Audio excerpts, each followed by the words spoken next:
नमस्कार, मी सुशील कुलकर्णी. आपण पाहता अॅनालायझर. महाराष्ट्रातल्या राजकीय घडामोडींच्या वरती वेगवेगळी मतं व्यक्त होत आहेत आणि या वेगवेगळ्या मतांवरती भारतीय जनता पक्षाच्या निष्ठावंत म्हणवल्या गेलेल्या कार्यकर्त्यांच्याकडून सुद्धा बऱ्याच काही विषयांना समोर आणलं जात आहे. लोक असा प्रश्न विचारतायत की भाजप आता साधनच्युततेचं राजकारण करत नाहीये. कोणी सांगितलं पहिले रावणानं सीता पळवली होती, आता सीताच रावणाचा हात धरून पळून गेली. कोणी सांगितलं भारतीय जनता पक्ष आता अटलजी अडवाणींचा उरलेला नाहीये. एका मताचं सरकार, कुठलीही ऍडजस्टमेंट करता एका मताने सरकार पडलं तरी शरणागती पत्करली नाही. अशा अनेक गोष्टींची चर्चा सुरू आहे.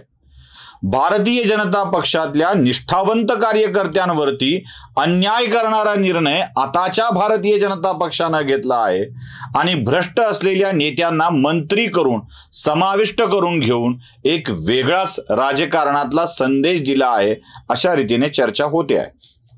आता याच चर्चेवरती, याच विषयावरती आपल्याला तटस्थपणे विचार करायला हवा.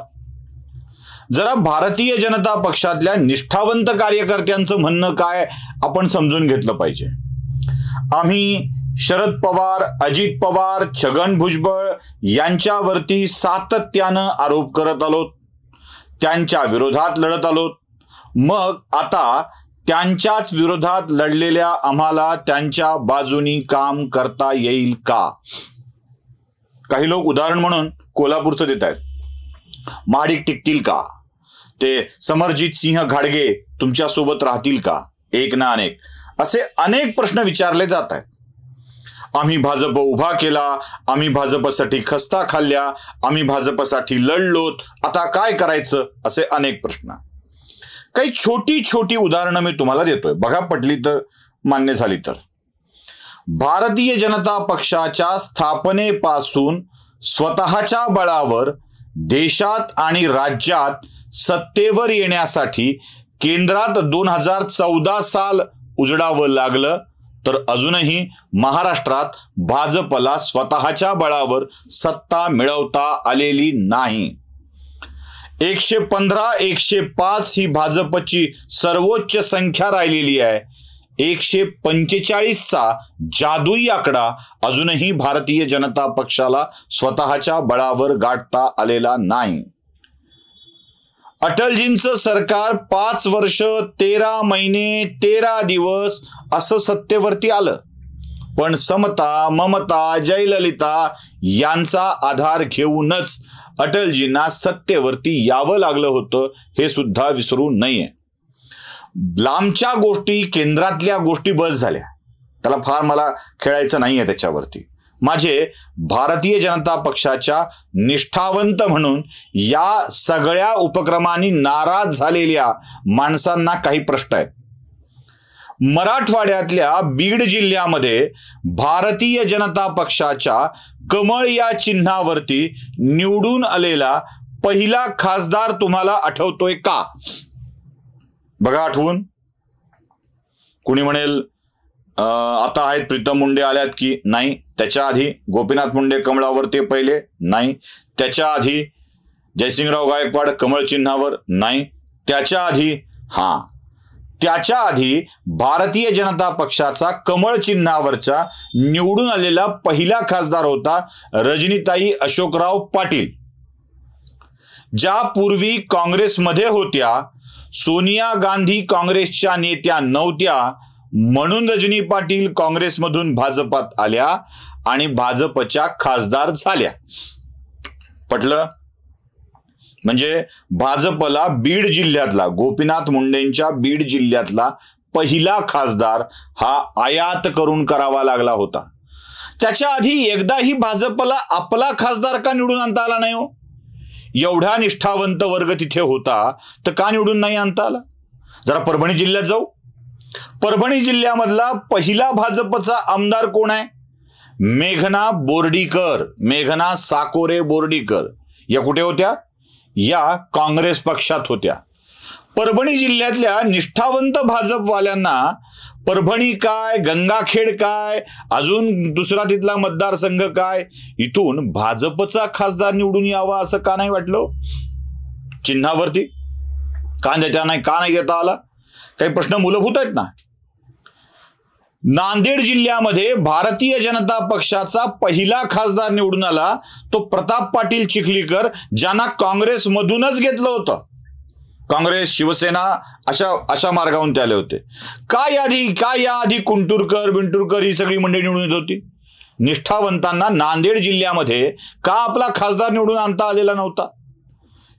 हे जरा कुठेतरी विचार करायला हवा ना.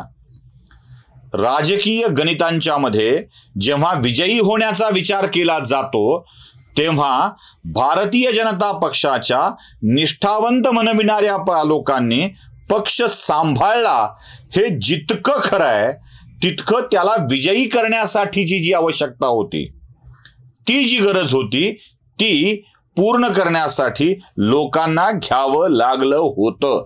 हे विसरून चालणार नाही. 2014ची सत्ता सुद्धा महाराष्ट्रात भाजपला मिळाली. ती पहिल्यांदा राष्ट्रवादीने सपोर्ट केला म्हणून टिकली आणि त्यानंतर शिवसेनेला सोबत घ्यावं लागलं. का? निष्ठावंतांना भाजपला 145 जागा मिळतील एवढं काम करता आलेलं नाहीये. का जमलं नाही?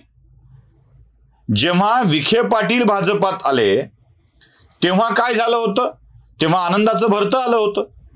याच विखे पाटलांच्या विरोधात भाजपची लोक सुद्धा लढलेली आहेत. म्हणजे उगाचच भाजपला हे जमत नाही, भाजपनी असं करू नये असं म्हणणाऱ्या वर्गाने राजकारणामध्ये विजयाचं मेरिट बघण्यासाठी अशा स्वरूपाची आदान प्रदान करावी लागते हे बघितलं पाहिजे. पार्टी विथ डिफरन्स हे विचारधारेसाठी ठीक आहे. माझा पुढचा प्रश्न हा आहे की भारतीय जनता पक्षामध्ये अशी लोक येत असली तरीही भाजपनं आपल्या मूल्यांमध्ये, धोरणांमध्ये, विचारधारेमध्ये काही बदल केला आहे का? मुद्दा क्रमांक 1, 370 कलम हटवलं पाहिजे. या मुद्द्यावर भाजप संघर्ष करत होता. हटवलं. त्याच्यापासून भाजप हटला कुणी आलं म्हणून? नाही. मुद्दा क्रमांक 2, राम मंदिर निर्माण झालं पाहिजे. काही यात तडजोड केली आहे. जानेवारी, फेब्रुवारी किंवा येत्या रामनवमीला कदाचित राम मंदिराचा शुभारंभ देखील होईल. नव्या मंदिरात रामलला विराजमान होतील. भाजपानं काही तडजोड केली आहे? नाही. ट्रिपल तलाक याच्या विरोधात भाजप लढत होता. काही तडजोड झाली आहे? नाही. समान नागरी कायदा हा भाजपच्या अजेंड्यावरचा विषय आहे. काही तडजोड झाली आहे? नाही. अटल बिहारी वाजपेयी यांचं सरकार आल्यावर सुद्धा किमान समान कार्यक्रमामध्ये, ज्याला कॉमन मिनिमम प्रोग्राम असं सोप्या मराठीत म्हणतात, त्या कॉमन मिनिमम प्रोग्राम मध्ये या विषयांना घेता आलेलं नव्हतं. पण जशी भाजपची सत्ता आली आयातीत लोकांना घेऊन सुद्धा यात भाजपनं धोरणात काही बदल केलाय? भाजपची निष्ठावंत म्हणविणारी मंडळी हेमंत बिस्व शर्माचं काय कौतुक करतात, किती कौतुक करतात. काँग्रेसमधून आलेले हेमंत बिस्व शर्मा भारतीय जनता पक्षाच्या विचारधारेवर काम करू लागले.